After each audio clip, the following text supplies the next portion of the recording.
Aled Greedy's Apples.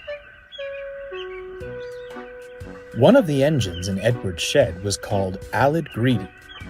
He was painted bright red, with a loud mouth to match. He never seemed to take much notice of Edward, but everyone took notice of Aled Greedy. They had to, for he simply wouldn't stop boasting about himself. Look at you all, painted in drab greens and mournful blues. Lucky I'm here to bring some vibrance to this shed.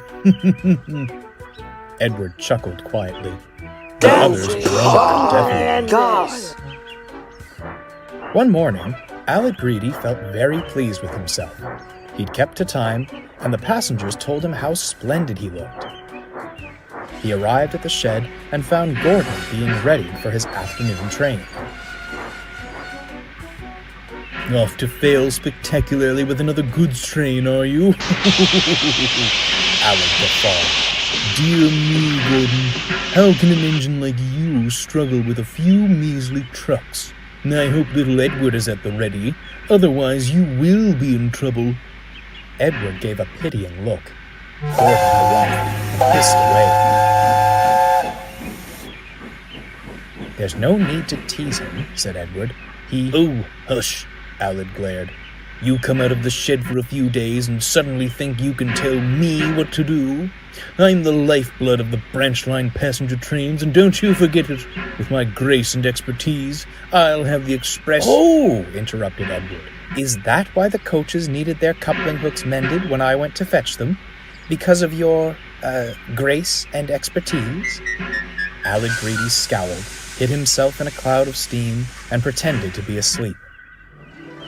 The next morning, Aled Greedy clunked into the station, still cross over Edward's remark. Be gentle, cried the coaches. Come quietly, he snorted as the guard's whistle blew.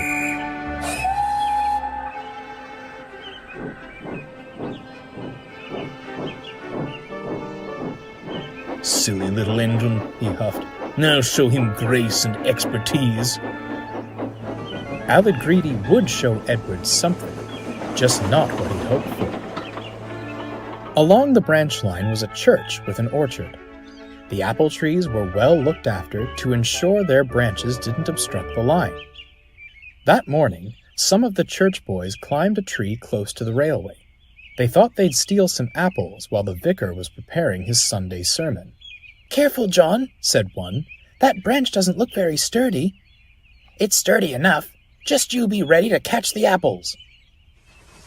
Soon, Aled Greedy came snorting along. He was still thinking what he'd say to Edward when they next met. Come along, he puffed. The boys saw him approaching. Startled, they scrambled frantically down the tree. The branch John stood on couldn't bear the weight any longer. As he jumped, it snapped, still clinging to the trunk, but dangling over the railway line. Come along, snarled Aled. Oh! Hearing the thud, the driver stopped the train.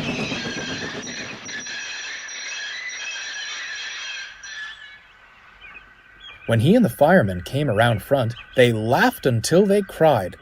That's one way for us to get some peace and quiet, eh? Cackled the fireman. Apples were stuck in Aled Greedy's teeth. They and the branch muffled his cries of indignation. Serves him right.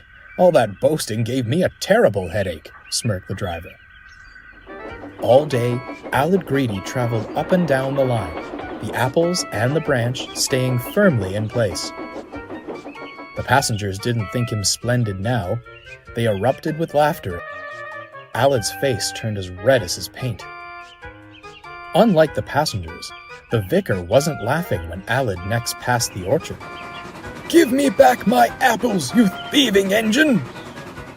Aled tried to apologize, but all that came out was muffled gibberish. When the fat director visited the shed that night, he wasn't laughing either. This wasn't your fault. I have spoken with the vicar about keeping his church boys in line.